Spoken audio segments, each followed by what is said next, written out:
Hello বন্ধুরা, কেমন আছেন সবাই? আশা করি সবাই ভালো আছেন। তো আজ আপনাদের কাফি ঠাটের সারগাম দেওয়া হবে। দেখেন কিভাবে বাজাবেন কাফি ঠাটের সারগাম। আমাদের চ্যানেলটি সাবস্ক্রাইব করুন এবং পাশে থাকা নোটিফিকেশন বেলটি অন করে দিন। ধন্যবাদ সবাই। তো দেখেন কাফি ঠাটের যে নোটগুলো, জাস্ট আপনারা নোটগুলো জানেন যে কোন ঠাটে কি রয়েছে। আমি একটি সিরিয়াল মেনটেন করছি, 10টি ঠাটি আমি পর্যায়ক্রমে দিচ্ছি, এই একটি বিষয়। তো দেখেন কাফি ঠাটে কি, জাস্ট এটি কোনো রাগ কিন্তু দিচ্ছি না, শুধু ঠাটের যে নোট ব্যবহার হয় বা ঠাট কি এটি দিচ্ছি। তো খেয়াল করেন এখানে কাফি ঠাটে আমাদের লাগছে হচ্ছে কোমল গা এবং কোমল নি। এই বিষয়টি ভালো করে খেয়াল করবেন, কোমল গা এবং কোমল নি। আমি এতদিন অবশ্যই আশা করব আমার গত ভিডিও আপনারা দেখেছেন এবং কোমল তীব্র নোট সম্পর্কে আপনাদের যথেষ্ট বেসিক ধারণা হয়েছে।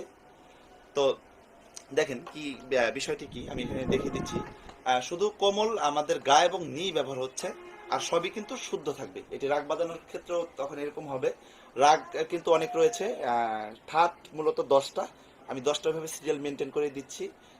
যারা আমার গত ভিডিও দেখেননি, এখনো কোমল তীব্র নোট চেনেন না, তাদের রিকোয়েস্ট করবো আমার গত ভিডিওটা দেখে আসুন। তো খেয়াল করেন, এতদিন আমি জানি যে আপনাদের এগুলো একেবারেই ঝরঝরে হয়ে গেছে, ক্লিয়ার হয়ে গেছে। তো আমি সি শার্প থেকে দিচ্ছি, সব সি শার্প থেকে দিব। আগে শুদ্ধটি বাজাচ্ছি, পরে কাফি ঠাটের যে কোমল ই রয়েছে ওটি দেখা যায়। যেমন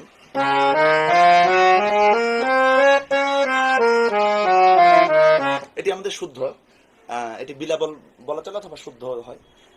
তো এখন হচ্ছে আমাদের শুধু কোমল গা আর কোমল নি। তো এটিতে যদি আমি সারগামটি বাজাই, দেখেন কেমন হয়।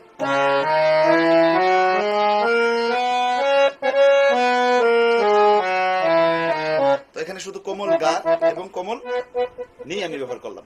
তো আমি আপনাদের বাসায় একটি কাজ দেব, যেমন এর আগে দিয়েছিলাম সারে গা রে গা মা অথবা সাগা রে মা, যে প্র্যাকটিসটি, এই বিষয়টি এটি আপনারা কাফি ঠাটে 2-1 বার বাজাবেন, এতে আপনাদের হাত ক্লিয়ার হবে। যেমন সারে গা রে গা মা যদি আমি বাজাই, আগে শুদ্ধটি বাজাই, না শুদ্ধটি আপনারা জানেন, ওটি আর না বাজালাম, ভিডিও টাইম বেশি হয়ে যাচ্ছে।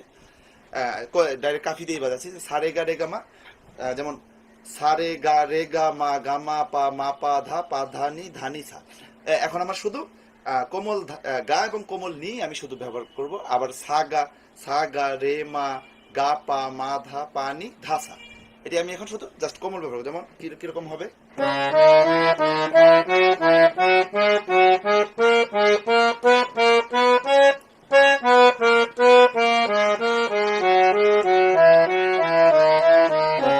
সাগারেমা মানে শুদ্ধ গার বদলে কোমল গা দিলাম, শুদ্ধ নির বদলে কোমল নি দিলাম। এটি একটি প্র্যাকটিস করতে পারেন। সারগাম অনেক রয়েছে, এতগুলো আমার দেখিয়ে দেওয়া সম্ভব না। তারপরে সাগারেমা করতে পারেন, যেমন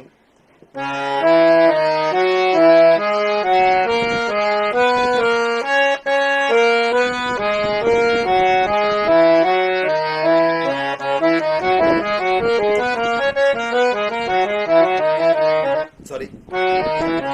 তো এই বিষয়টি আরো যত সারগাম আমি দিয়েছি ওগুলো দিয়ে আপনারা করতে পারেন। জাস্ট আপনারা জানলেন যে কাফি ঠাটে কোমল গা এবং কোমল নি ব্যবহার হয়, এগুলো একরকম মুখস্থই করে ফেলবেন।